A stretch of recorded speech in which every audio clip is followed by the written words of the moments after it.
At once, when in 385 before Christ, this text has been written by Platon.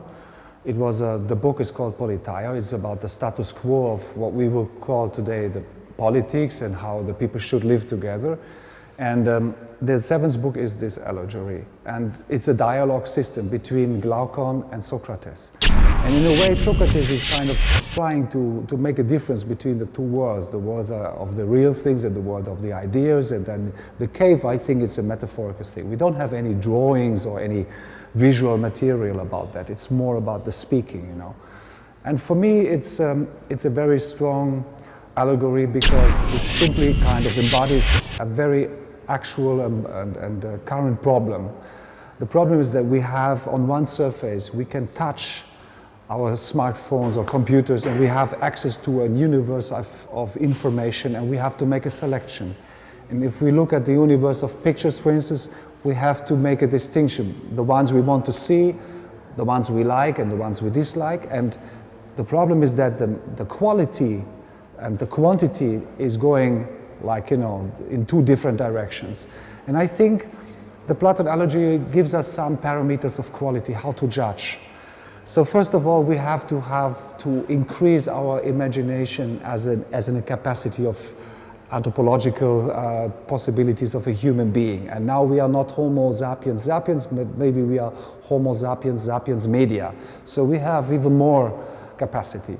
And the allegory also offers that we know what we are looking at, but if we know more, as this one person who could leave the cave and could discover that the shadows had been produced by an object that had been carried around, and then the sounds had been delivered, but not the objects themselves.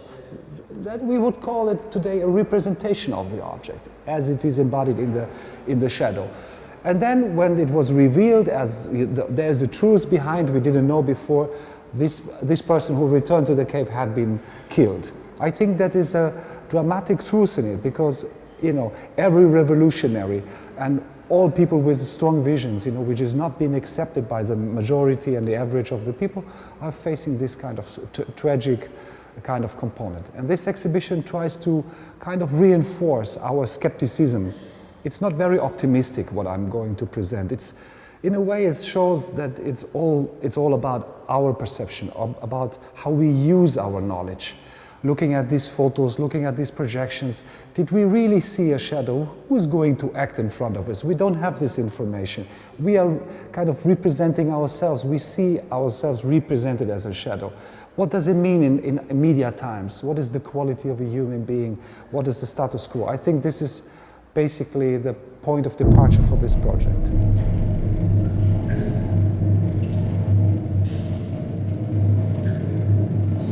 Well, when it was established as an idea to make this exhibition format as a touring exhibition, as much as we could go off center of Europe, off the European perspective, we found ourselves in a completely different concept. The meaning of French philosophy, the meaning of Greece philosophy, the meaning of literature of Europa has a completely different contextuality in Australia.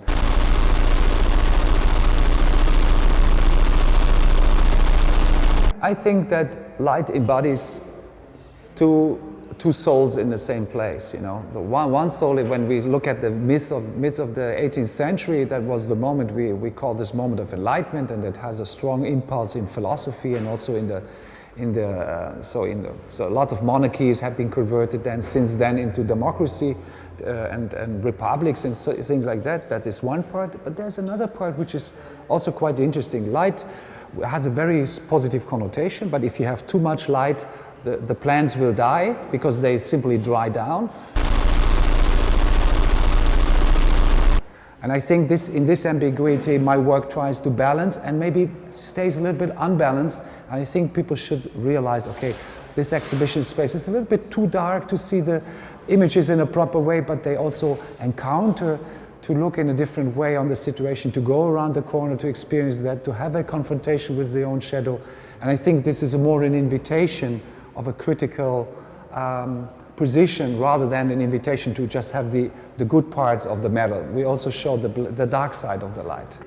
I think all the labels can work, but none of the labels really cover what I'm doing. So I'm a little bit tired of, not of the question, but of this kind of who I am, where I am, what is my label. I think there is a group of artists I know, they work in a very strong interactive or social political dimension.